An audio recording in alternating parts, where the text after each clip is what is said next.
Hey everyone, welcome back. Happy New Year. Hope everyone had a good holiday. It's been a minute since I've posted anything, but a lot's been happening on the house.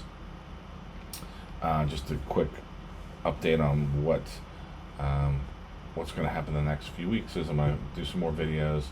This one's going to be about the garage concrete pour and this hall slab pour.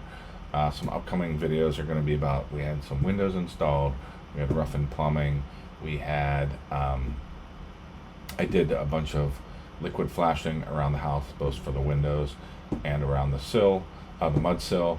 So there's going to be a video on the different products I used for that and the pros and cons.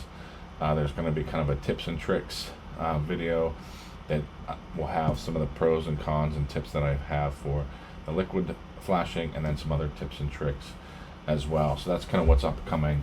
This video is just about the pour that we had in the garage and the hall, and just some of the details that were involved in that. So just to reorient people as to what I'm talking about, the garage sits above, sorry, let me switch this. The garage sits above this dining and kitchen area. So I'm going to switch to that view, but just to give you a sense of what we're looking at there.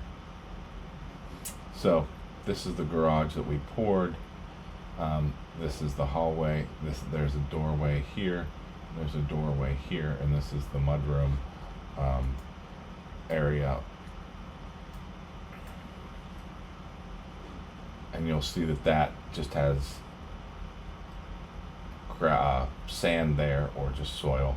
Well, that will get eventually filled over as well. So as you can see, this is the hallway. So you're basically, these guys are, you're looking, that guy's standing like right here, to give you an orientation of where we are. And they're just going to pour backwards, and this just to show the how things are poured. I think sometimes we often see the after in videos, but not actual during of the process. So those of you that aren't familiar with how this works, this is just how they pour concrete over the foam that was laid there. So what we have here is a layer of visqueen, so there's soil, a layer of visqueen foam, and then we'll have the concrete. In the garage, well, we're not going to have that here. We're going to have, as you see, just the visqueen and the rebar are in the garage. Here we don't have the layer of foam that we have inside, and that's just again to give us that thermal, that break between the ground and the concrete, both from a capillary standpoint and a thermal standpoint, so that we're not pulling up any cold at 50-degree ground temp.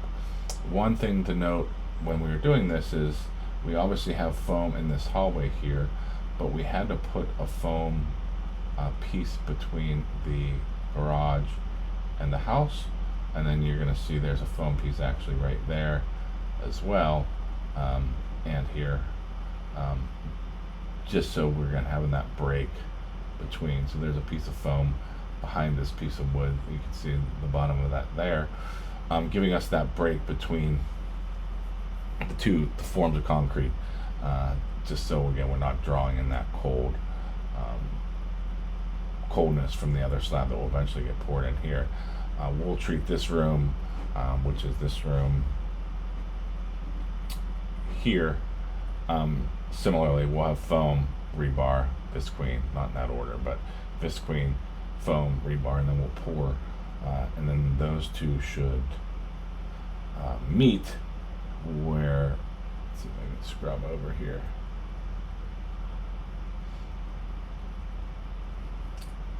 So those will meet right here. So that's what you're seeing. This is that. There's a door threshold right there.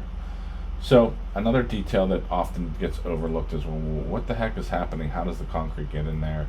And what you see here is just that concrete pumping mechanism. So the concrete comes out of the truck into this pump through the slide, and then back out into the hose that then gets fed into the house. So that allows us to just go deeper within the structure versus having to kind of use this slide and ramp to back into the garage, etc. So those of you that aren't familiar with a concrete pump, that's what this guy is here, and that's what we used for getting it deep into the hallway and the back of the garage. This is just them floating that out, so nothing super detailed here in the sense of what's going on, but just giving you a sense of what that looks like. We'll just use a long pole. He'll reach as far back as he can to get that and get that nice and smooth. I think that's it. That's just kind of a time lapse of what's going on in the hallway.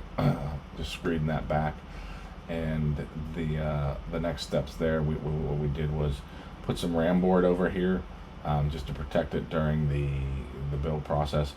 One thing to consider when you're using ram board on concrete after it was poured, just be mindful that concrete doesn't cure completely for a long time, but 28 days is kind of the safe bet. So if you put ram board down, just be cautious that it doesn't stick to the concrete. So keep pulling it up every couple days just to make sure that's not happening.